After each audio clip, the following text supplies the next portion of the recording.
परिचय। क्या तुम्हें पता है रीता त्वचा के संक्रमण से पीड़ित हो गई है? हाँ, लेकिन क्या उसने डॉक्टर को दिखाया? हाँ, डॉक्टर ने उसे देखकर बताया कि यह गोल कृमि संक्रमण है। उसे अपना मुंह खोलने में वास्तव में कठिनाई हो रही है और वो ठीक तरह से खाना भी नहीं खा पा रही है। ओह बेचारी रीता, यह अच्छी बात है कि मैं पूरी तरह से स्वस्थ हूँ। हाँ, लेकिन केवल रोगों से मुक्त होने का ही ये मतलब नहीं है कि तुम पूरी तरह से स्वस्थ हो। तुम्हारा क्या मतलब है? मैं कहना चाहती हूँ कि स्वास्थ्य और रोग अंतर संबंधित हैं, लेकिन व्यक्ति के स्वास्थ्य का निर्धारण करने वाले कुछ अन्य कारक भी हैं। मैं तुम्हें इस बारे में विस्तार से समझाती हूँ।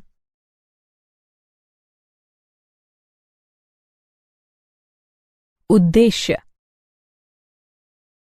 इस पाठ के अंत में आप निम्न करने में सक्षम हो जाएंगे: स्वास्थ्य एवं रोग की अवधारणा को समझना, मनुष्यों में सामान्य रोगों की पहचान करना।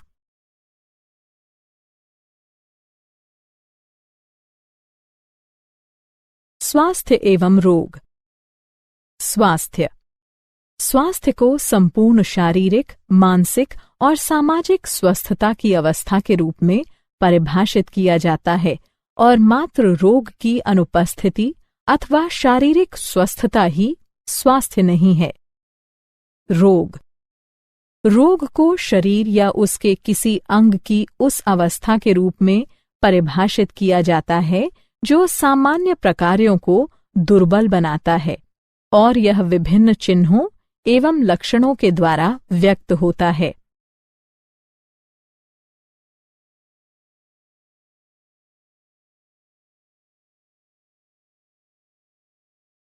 स्वास्थ्य को प्रभावित करने वाले कारक। स्वास्थ्य को प्रभावित करने वाले कारकों को व्यापक रूप से निम्नानुसार समूहित कर सकते हैं। आनुवंशिक विकार। वे अपर्याप्तताएं होती हैं जिसके साथ बच्चा जन्म लेता है।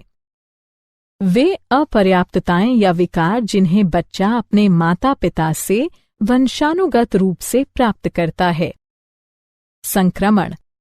जीवाणु, वायरल, प्रोटोजोअल, फंगल अथवा अन्य प्रकार के संक्रमण हो सकते हैं। जीवन शैली। भोजन और जल अंतर्ग्रहण, व्यायाम और विश्राम पैटर्न, अन्य अर्जित आदतें। अच्छा स्वास्थ्य बनाए रखने के लिए अनिवार्य कारक। कुछ महत्वपूर्ण कारक जो अच्छा स्वास्थ्य पाने के लिए आवश्यक होते हैं निम्न हैं: संतुलित आहार, व्यक्तिगत स्वच्छता, नियमित व्यायाम, टीकाकरण या प्रतिरक्षण, अपशिष्टों का उपयुक्त निपटान, रोगवाहक नियंत्रण, स्वच्छ भोजन और जल संसाधनों का रखरखाव। रोगों का वर्गीकरण। रोग को व्यापक रूप में निम्नानुसार वर्गीकृत किया जा सकता है। संक्रामक रोग। वे रोग जो एक व्यक्ति से दूसरे में आसानी से संचारित हो जाते हैं संक्रामक रोग कहलाते हैं। उदाहरण: एड्स। असंक्रामक रोग। असंक्रामक रोग वे रोग होते हैं जो एक रोगजनक के कारण नहीं होते हैं और न ही एक व्यक्ति से दूसरे व्यक्ति को हो सकते हैं। उदाहरण: कैंसर।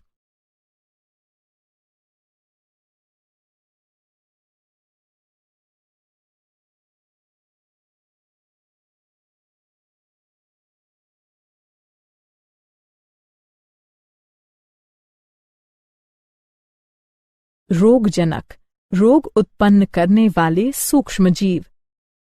रोग उत्पन्न करने वाले सूक्ष्मजीवों को रोगजनक कहते हैं। उदाहरण के लिए: जीवाणु, विषाणु, कवक, प्रोटोजोआ, कृमि इत्यादि। रोगजनक पोषी में प्रवेश करते हैं, स्वयं को पोषी के शरीर के अनुसार अनुकूलित करते हैं, बहुगुणित होते हैं तथा सामान्य जीवन हेतु अनिवार्य गतिविधियों में व्यवधान उत्पन्न करते हुए आकार की तथा प्रकार्यात्मक क्षति पहुंचाते हैं। सामान्य मानव रोग। कुछ अत्यंत सामान्य मानव रोग इस प्रकार हैं: टाइफॉइड, न्यूमोनिया, सामान्य जुकाम, मलेरिया, अमीबता, एस्केरियासिस, श्लीपद, दाद संक्रमण।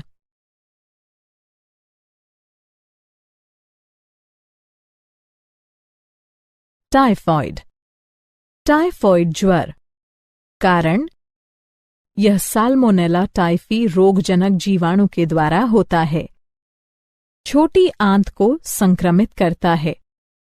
संचारण के प्रकार: संदूषित भोजन और जल के द्वारा जीवाणु संचारित होता है। अभिलक्षण निम्न सम्मिलित हैं: लगातार उच्च ज्वर 102.2 डिग्री फ़ारेनहाइट से 104 डिग्री फ़ारेनहाइट, कमजोरी, आमाशय में पीड़ा, कब्ज, सिरदर्द, भूख कम लगना। जटिलताएं: कुछ घटनाओं में संक्रमण के निम्न परिणाम हो सकते हैं: आंत्र में छेद, मृत्यु। निदान: टाइफॉइड की पुष्टि विडाल परीक्षण के द्वारा की जाती है। निमोनिया। निमोनिया। कारण: यह स्ट्रेप्टोकोकस निमोनी और हीमोफिल्स इन्फ्लुएंजी नामक रोगजनक जीवाणु के द्वारा होता है। संचारण का स्वरूप: जीवाणु निम्न प्रकार से संचारित होते हैं: किसी संक्रमित व्यक्ति द्वारा छोड़े गए बिंदु को ड्रॉपलेट्स या एरोसोल सांस द्वारा अंदर लेने से, संक्रमित व्यक्ति के बर्तन इस्तेमाल करने से। क्रियाविधि की यांत्रिकी: जीवाणु फुफ्फुस लंग्स के वायुकोष्ठ को संक्रमित करते हैं। फलस्वरूप वायुकोष्ठों में तरल भर जाता है, जिसके कारण सांस लेने में गंभीर समस्याएं पैदा होती हैं। लक्षण निम्न शामिल हैं: ज्वर, कंपकंपी, सिरदर्द, खांसी, होंठ और हाथ की उंगलियों के नाखूनों का रंग धूसर से लेकर नीला तक हो जाना।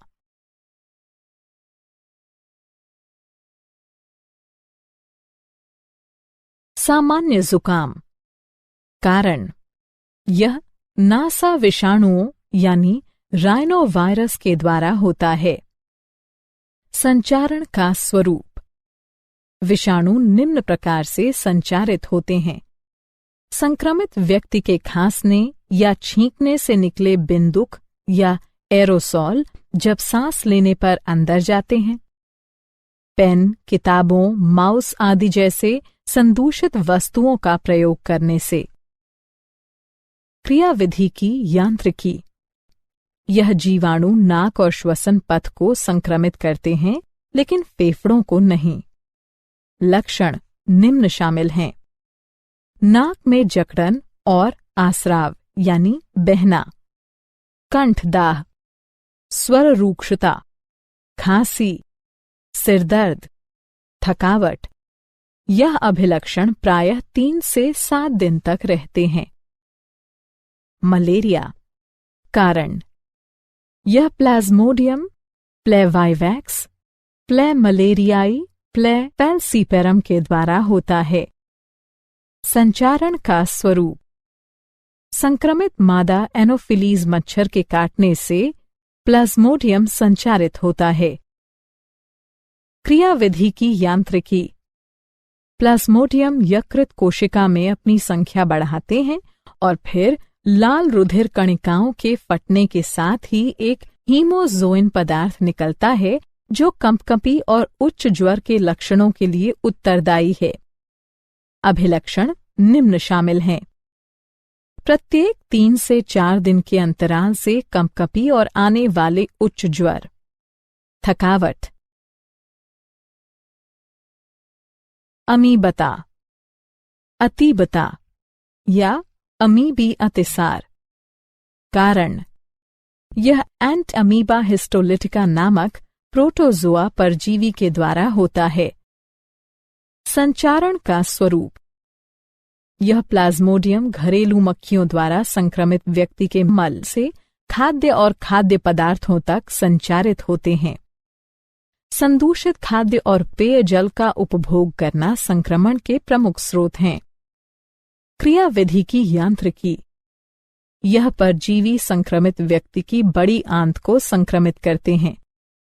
अभिलक्षण निम्न शामिल हैं: कोष्ठबद्धता, कब्ज, उदरीय पीड़ा और ऐंठन, श्लेष्मा और रक्त के थक्के वाला मल।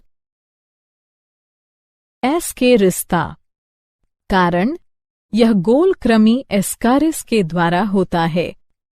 संचारण का स्वरूप यह परजीवी संदूषित जल, सब्जियों, फलों आदि के द्वारा संचारित होता है।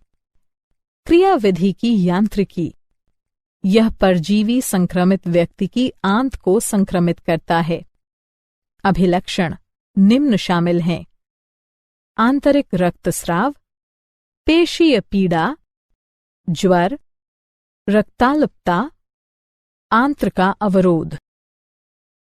शलीपद या फाइलेरिया कारण यह फाइलेरियाई कृमि वुचेरेरिया वू बैंक्रॉफ्टाई और वू मेलाई के द्वारा होता है। संचारण का स्वरूप यह परजीवी रोगवाहक मादा मच्छर के काटने से संचारित होता है। क्रियाविधि की यांत्रिक रचना यह परजीवी अधोपाद की लसीका वाहिकाओं और जनन अंगों में धीरे धीरे विकसित होता है। अभिलक्षण निम्न शामिल हैं: स्थायी सूजन के परिणाम स्वरूप पैरों का हाथी के पैरों के समान मोटा हो जाना, जनन अंगों का विकृत हो जाना। दाद संक्रमण कारण यह माइक्रोस्पोरम ट्राइकोफाइटॉन और एपिडर्मोफाइटॉन नामक कवकों के द्वारा होता है। संचारण का स्वरूप यह कवक निम्न द्वारा संचारित होते हैं: मिट्टी, संक्रमित व्यक्तियों के तौलिए, कंघे, कपड़े के द्वारा। क्रियाविधि की यांत्रिकी यह कवक त्वचा के वलनों में ऊष्मा और नमी की उपस्थिति में पनपता है। अभिलक्षण निम्न शामिल हैं: त्वचा, नाखूनों और शिरोवल्क पर सूखी शल्की विषक्तियां। इन विषक्तियों के चारों ओर तेज खुजली होना।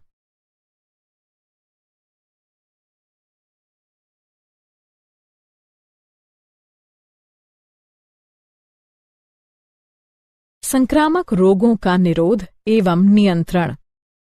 संक्रामक रोगों के निवारण और रोकथाम के लिए निम्न उपायों का पालन करना आवश्यक है। पहला, व्यक्तिगत स्वच्छता बनाए रखना, शरीर को साफ रखना, साफ पेयजल और भोजन का उपभोग करना। दूसरा, सार्वजनिक स्वच्छता बनाए रखना, अपशिष्ट पदार्थों और मल मूत्र उत्सर्जन का समुचित निपटान, जलाशयों की समय समय पर सफाई और विसंक्रमण, सार्वजनिक खान-पान प्रबंध में स्वच्छता के मानक का पालन करना। तीसरा, संक्रमित व्यक्तियों और उनके सामान के निकट संपर्क में आने से बचना। संक्रामक रोगों का निरोध एवं नियंत्रण। संक्रामक रोगों के निवारण और रोकथाम के लिए निम्न उपायों का पालन करना आवश्यक है। चौथा, रोगवाहकों और उनके प्रजनन स्थलों का नियंत्रण या उन्हें खत्म कर देना। पानी को जमा न होने देना। घरेलू शीतल यंत्रों यानी कूलर की नियमित सफाई। मच्छरदानी का प्रयोग। तालाबों में गम्बुसिया जैसी मछलियां डालना। कीटनाशकों का नियमित अंतराल पर छिड़काव। मच्छरों को अंदर घुसने से रोकने के लिए दरवाजों और खिड़कियों पर जाली लगाना। पांचवा, टीके और प्रतिरक्षणीकरण कार्यक्रमों का उपयोग। क्या आप जानते हैं, मनुष्य की लाल रुधिर कणिकाओं में मलेरिया परजीवी द्वारा मुक्त किए जाने वाले हेमोज़ोइन का पता लगाने के लिए फेमेटोसेकंड लेजर का उपयोग किया जा सकता है। उचित तरंग दैर्ध्य का उपयोग करते हुए हेमोज़ोइन का प्रकाशिक स्पंद उत्सर्जित करने के लिए प्रेरित किया जा सकता है। ये प्रकाशिक स्पंद आसपास के ऊतकों को नुकसान पहुंचाए बिना परजीवी के डीएनए को नष्ट कर सकते हैं।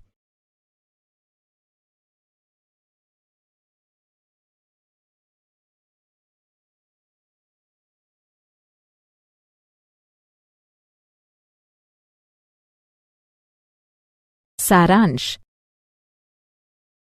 आइए हमने जो कुछ सीखा है उसे संक्षेप में दोहराएं। स्वास्थ्य संपूर्ण शारीरिक, मानसिक और सामाजिक स्वस्थता की अवस्था है और मात्र रोग की अनुपस्थिति अथवा शारीरिक स्वस्थता ही स्वास्थ्य नहीं है। मनुष्यों को कष्ट पहुंचाने वाले सबसे सामान्य रोगों में टाइफॉइड, निमोनिया, मलेरिया, सामान्य जुकाम आदि शामिल हैं। इन बीमारियों की रोकथाम के निवारक और उपचारक उपाय निम्न हैं। व्यक्तिगत और जन स्वच्छता बनाए रखना, संक्रमित व्यक्तियों और उनके सामान के निकट संपर्क में आने से बचना, रोगवाहकों और उनके प्रजनन स्थलों का नियंत्रण, टीके और प्रतिरक्षणीकरण कार्यक्रमों के उपयोग।